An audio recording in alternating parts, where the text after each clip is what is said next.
Hello everyone! So in today's video I'm just going to be painting these winter watercolour berries in my watercolour journal.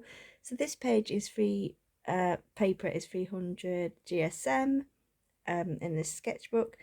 So I've already put down the masking fluid. I've just done it so there's it covers the top of the branches so I can make it look like it's got snow resting on them. I've also put it on the berries just so I can paint them red later, if that makes sense. So just a little side note. My camera, when it tries to focus on my hand and then I move my hand or my arm out the way, it tries to focus back on the painting, and it makes the page, not the page, the video look brighter. And it's not a problem if I was doing it in real time, but because I speed up my paintings, it looks like it's flashing. So I just thought I'd leave a little note here, so if anybody's sensitive to that sort of stuff, I wouldn't want anybody feeling uncomfortable. So I'll leave that with you. I'll leave you with that knowledge. So I went ahead and I got my big brush, as you can see, and I just went around all of my sketch just to wet the paper. Because this is 300 GSM, like I said, it's more damp than soaking wet. And then I've just taken my Sap Green and started painting the background, and then I mixed some indigo to get a darker green. Now I'm just going around and adding the same Sap Green to the top section of the paper. So I find a bit of a struggle trying to go around all the branches. I could have used the masking fluid to completely cover the branches, but I still wanted to get that snow detail, and I wanted to be able to play around with it a little bit and see how masking fluid works. As scenes, in fact, I'm a little bit new to it, and this is yeah, it's a new medium to me. So then I went ahead and I just got some indigo just by itself, just because I wanted a bit more definition and a bit of a darker colour under the branches so they would pop a bit later on. And also I wanted to pull a new colour into the painting. I was just going around and just adding the indigo here and there in places where I needed it to be, and just tweaking the background until I was happy, really. So this is the part where there was a bit of a disaster. When I went to get my paintbrush, the paintbrush got stuck on my ring light, and it made the glass that I was holding all of my water in spill all over the table. As you can see, it went all into my watercolours, and luckily enough the water happened to be caught in the top lid of my watercolour pan, my from my paint, so I thought that was a bit lucky. And the thing is, I have a table cover that's water resistant, so it just sits on top. It doesn't absorb into it, so it just sits there, and I had a bit of a puddle going on.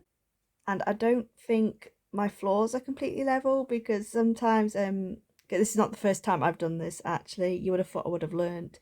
And sometimes the water, because it's not completely level, I don't think, it sometimes rolls off onto my floor, so I have to do a big cleanup. But luckily enough, like I said, my palette pan saved the day.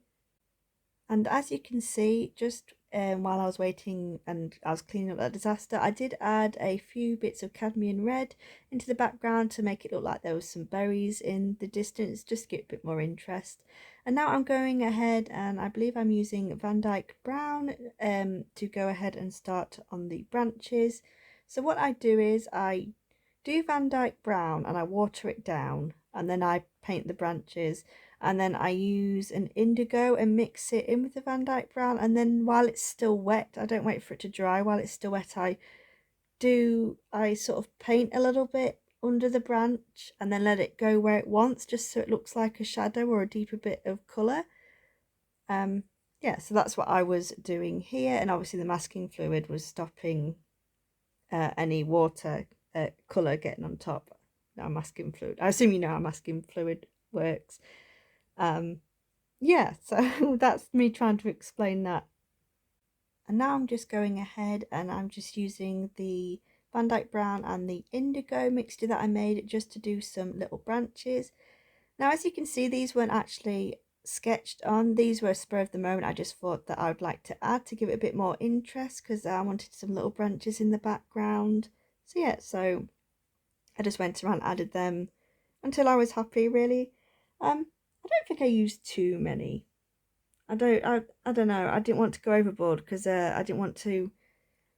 Sometimes with I was using a thick brush and I should have changed to a thinner brush, and one of them I think may have been a bit too thick. But now that I'm looking at it, I think that just might have been me being a bit over perfectionist and over worrying about all the little details. So then I noticed that I hadn't actually sketched out the little branches that connect to the actual berries themselves. So I had to go around basically just doing the same thing that I did with the other branches. Only thing is I had to be a bit more of a steady hand because I definitely didn't want them to come out too thick. And I just couldn't believe I didn't sketch that bit out. Obviously I obviously just got too lazy to, which wasn't helpful in the long run, but hey, you know, there's not too much I can do about that. I'm just going ahead and starting to remove all the masking fluid so I can start working on the berries themselves and the snow. And I don't know if I've mentioned this, but I'm using the Winsor & Newton colourless, I believe, colourless masking fluid. And I love how this stuff works. It's really useful. I've been enjoying it so far, and I haven't had it have any bad reactions to my paper, but so far I've only used it in this book, and I've mentioned like twice now that it's 300 GSM, so it's good paper for that kind of stuff. But yeah, so I have never really used it before, and I'm enjoying it so far, so that's good. Now I am working on the berries themselves with Cadmium Red Hue. So as you can see, I obviously because I put masking fluid on the berries themselves, I'm gonna have to add snow details afterwards with a acrylic marker pen. So I do have one question. If you have used masking fluid, can you paint with watercolour, let it dry, and then put masking fluid over the top? Is that possible, or what, does the watercolour react to the masking fluid because it's liquid, although it dries? I don't know.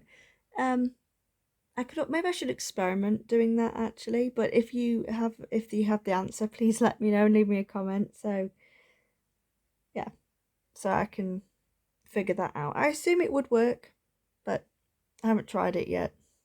And I just added some indigo into that cadmium red hue.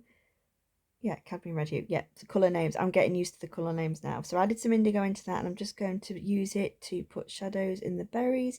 So I did this with wet and wet. So I didn't wait for the berries to dry. I just added that colour to get some darker tones in there and let it go where it wanted to. So mixing a bit of everything actually. I think I mixed some indigo in the Vandyke Brown and added a little bit of that shadow berry colour that I had made earlier just to make a grey, and I'm going to use this just to give a bit of the shadow on the snow.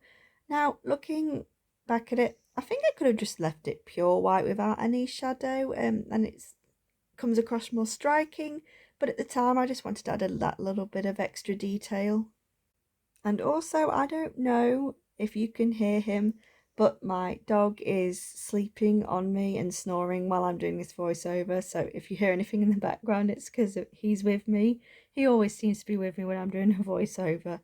So then now I'm just going ahead and I'm starting to rub off the masking fluid that's in the background to make snow. And I did just realise that I haven't mentioned at some point during the painting, I'm going to assume it's when I dropped everything, the water over everything, I did actually add the bouquet effect. So just thought I'd mention that now. With my Shaw and Marsh acrylic paint pen, I'm going to go ahead and add more snow just until I felt happy. I just went around adding it all over the place really, and I tried to do it with different pressure on the nib, so it made different sizes. So I had big snowflakes and smaller ones. I could have just flicked white paint onto it, but at the moment I've been loving how this pen works, so I'm a little obsessed with it. So that's been used to make all the snow.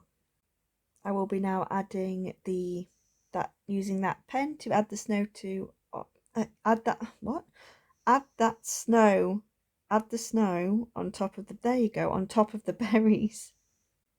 So other than me adding the snow to the berries, I'm pretty much done, to be honest. I think I just need to remove the tape, the border, and a little bit of paint got under the tape there, but that doesn't matter too much.